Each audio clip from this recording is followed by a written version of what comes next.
Hello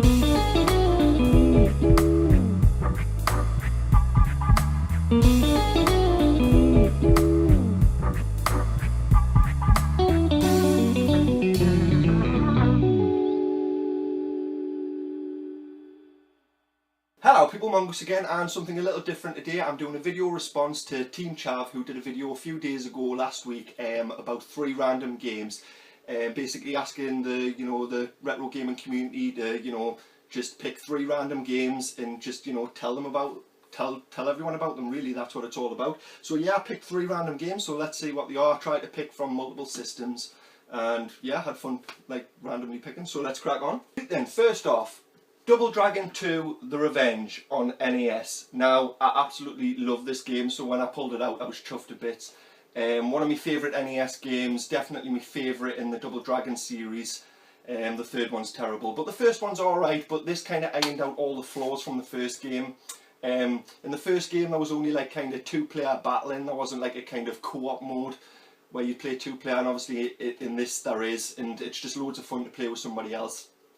Kick-ass music, absolute like amazing music. It just gets you so pumped up and ready to kick some ass, and yeah, it's just loads and loads of fun. It's a real like stress reliever if you've had a hard day. Just come in and beat some 8-bit sprites up on Double Dragon 2 The Revenge. Absolutely brilliant. I tell you what else I love about it. I love the simplistic storyline. It's just so classic 8-bit. Basically your girlfriend's being killed and you've got to go out and kick the ass of the people that did it.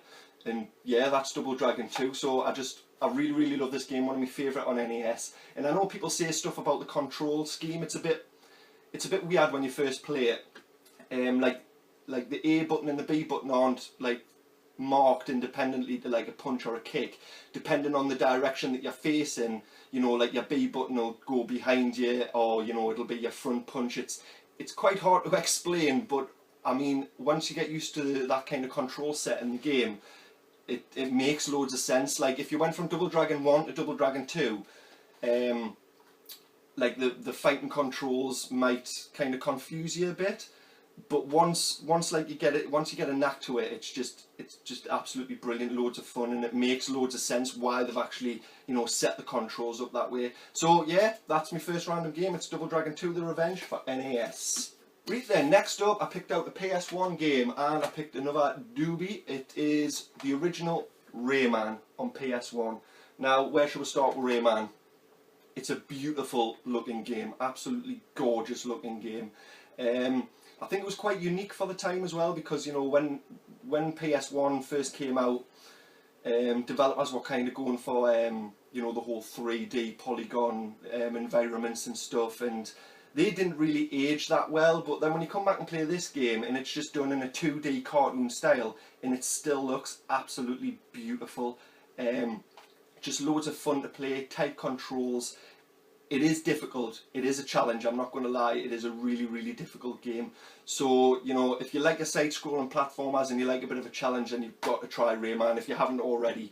And this is the game that started the whole the whole Rayman series, from Rayman 2, 3 Hoodlum Havoc and Rayman Revolution and all of that, and then it turned into the whole Rabbids thing. But this is where it started, and for me, Rayman and Rayman 2 are probably me 2 favourite in the series. Just great side-scrolling 2D platform goodness, and obviously using the capabilities that the PlayStation had, they were able to just get these amazing visuals. Soundtrack's absolutely brilliant as well.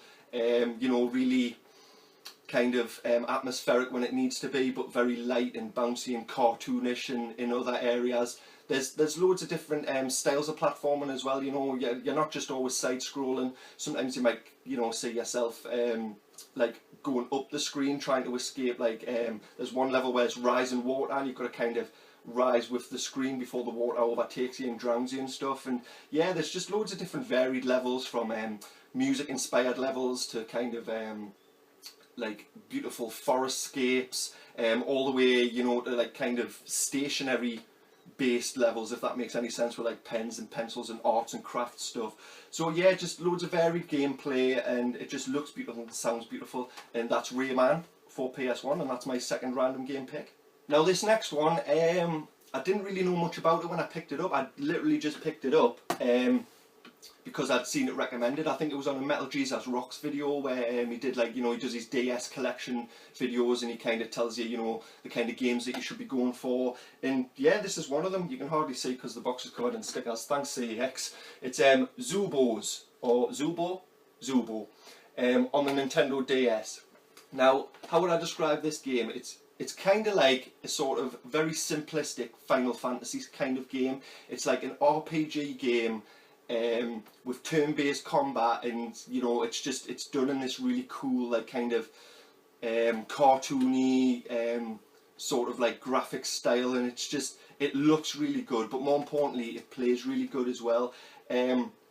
For instance, I called this like a simplistic Final Fantasy, and you know, that's what it is. It's just kind of an RPG with turn-based combat, but it's very easy to get into. Like my son kind of tried to play Final Fantasy 4 a few weeks ago. He couldn't really get the hang of it, so I picked him this up, and yeah, he absolutely loves it. It's very much, you know, adventure style. You're going around discovering, you know, new dungeons, new worlds, new levels that are, you know, just completely vast and different. You know, there's a Wild West one, there's a horror one, there's like a fairy tale land. So there's all these kind of different like genres, if you like, of different lands that you can go to, and each, you know, have their own unique enemies and music and stuff like that. And it's just a really fun kind of kid-friendly RPG. So I mean, if you've got young kids and you're like a big fan of RPGs, especially the old style like turn-based combat RPGs, this is a great one to get them into, because it's very simplistic but really fun to play. How, you know, it's just overall just a really fun, bright and vibrant game, and just a really good introduction into the RPG genre for you know, younger, like not younger kids, but you know, for younger people. It's got 7+ on. My son's just hit 8 and he's absolutely murdering this game. He absolutely loves it, and the best thing about it is I only paid £1 for it. It's CEX, so I mean, you can get it for next to nought. So yeah, that's my third random game for the Nintendo DS, and it's Zubo. So yeah, we've had 3 random games. That's me video response to Team Chav.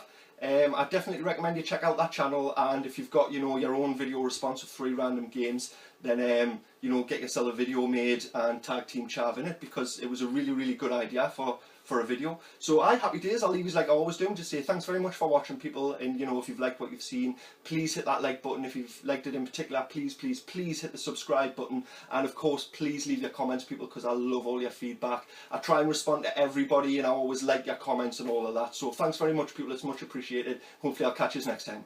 Bye.